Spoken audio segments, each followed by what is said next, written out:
Hello, myself Angothu Yaswanth from IIT Kharagpur. Presently, I am a research intern at Maritime Research Center. So my topic is satellite-based sediment load estimation and its classification. So, so basically, just introduction to suspended sediment. So what is a suspended sediment? Suspended sediment is a composition of clay, slate, and fine sand, and with organic matters attached to it, and it flows through river, and it generally ranges from 1 micro to micrometer to 50 micrometer. Basically, it's very small. So, what is what sediments what impacts on environment? Basically, sediment impacts on water flow, and it's generally on uh, generally manages aquatic ecosystems. Basically, it has some organic matters, so it's manages ecosystems. And next part is that it plays a major role in environment significance. Basically, it transports nutrients throughout the river and reservoirs, and after that, it has a application on economic. Basically, we can manage if we can model the suspended sediments. So if we can model it, we can have a detailed plan on how flooding, and it helps on agriculture planning also. And and another part is we can manage the dam reservoirs, and on we can prevent the dam failure because the overloading of suspended sediments. So next part is it. So how to monitor the sediment particles? So basically there are a few techniques. So basically we have some sensors which are developed over the across the river. So these sensors have different techniques. One is that turbidity sensors. Basically it scatters the lights. It collects some water, and it scatters the lights through it. And after that, after the receiving the data it's uh, after receiving the data, it basically uh, estimates the sediment particle sizes, and its like concentration in concentration. And next is the laser diffraction. It's also same. It's basically emits the laser light, and estimates the sediment particles. So next is the pressure difference sensors. So it it measures through basically in ranges of pressures over the river. And next is the acoustic backscattering. Basically it sends the sounds pulses over the river, and measures the echo strength of reflected sound. So through all these techniques, we can measure the sediment concentration. After that, how can we model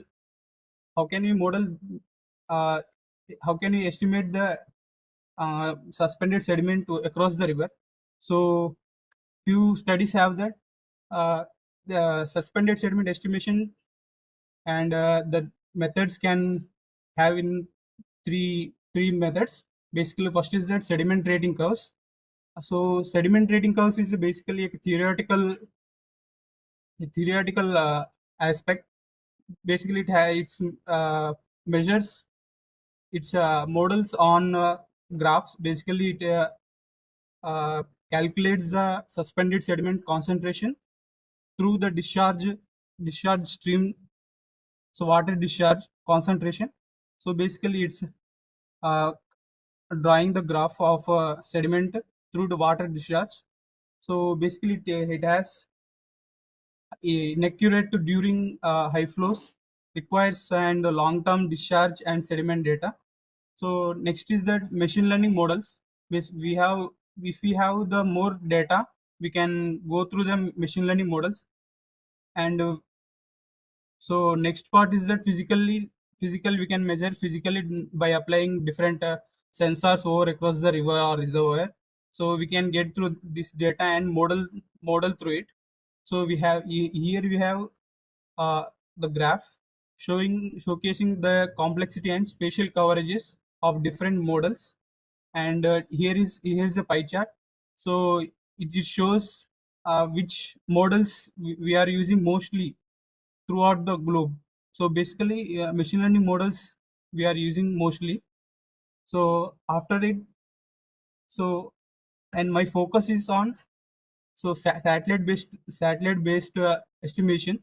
So mainly I want to first I want to give the benefits of why satellite based is more like beneficial to us. First is the benefit is spatial coverage area. It has a large spatial coverage area, and we can get the frequent monitoring data also, and it's basically cost effective. And after that, we can model a data through all these model. We can model through all this data, and by applying machine learning algorithms. So it's basically quite helpful to us. So what are the research has done on this and satellite based data?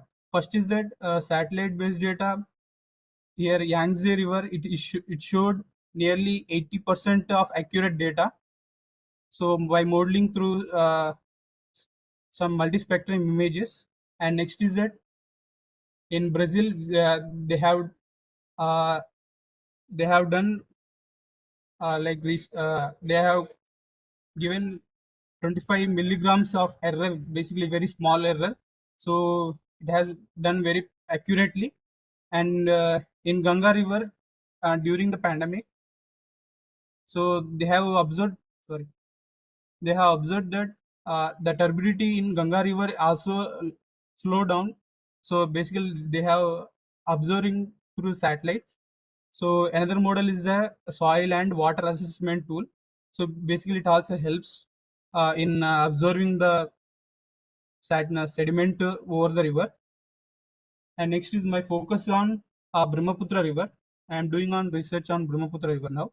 So key factors impacts sediment management and infrastructures. So basically in Brahmaputra or in Assam, we can say uh, we can have they have frequent flooding and erosion. So next is the high dynamic morphology, or and basically we can't predict how weather changes, how the landslides erosions happens. So basically in there is more or less. And next is the sediment transportation. So sediment transport nearly 400 million tons of sediments transport to the ocean. So basically it's large of sediment. So due to the bank erosion and all that. So I want to model model. Uh, so and next is that so how satellite helps to accurately analyze this and prevent disasters also. First is that early warning and planning also. So next to dam and project management, we can have a detail analysis, and we can construct a dams basically to have lower failures, and channel change monitoring and regional scalability. So we can have that. So my project workflow is for starting through is initiate acquire the data acquisition and of the satellite data. And after the acquisition we have to process it. So on processing, what you have to do is atmospheric correction, filtering, and conversion of radiance and reflectance. So after that we have to estimate suspended sediment concentration. So and after estimating, we have to compare with the in situ data, which we can get through the sensors. And next is that we have to map the and map over the space and time. Basically, we are over the large area and over the time, nearly across years. And by getting this data, we can predict the future disasters. So after it, we can modeling and visualize. So how it's going to be next few years, and that, and this is a just a flow chart how after getting the satellite data and in situ data, so we can go through. This is a basic structure of how I am going to do the work. So in conclusion part, uh, what I have presented is basically measuring the suspended sediment concentration. So various methods I have presented, and next is that comparison of sediment rating curves and machine learning and physical numerical models. So that is and advantages of satellite based estimation. So after that, uh, development of the satellite based suspended estimation of Brahmaputra river. I have like I have showed, and so thank you.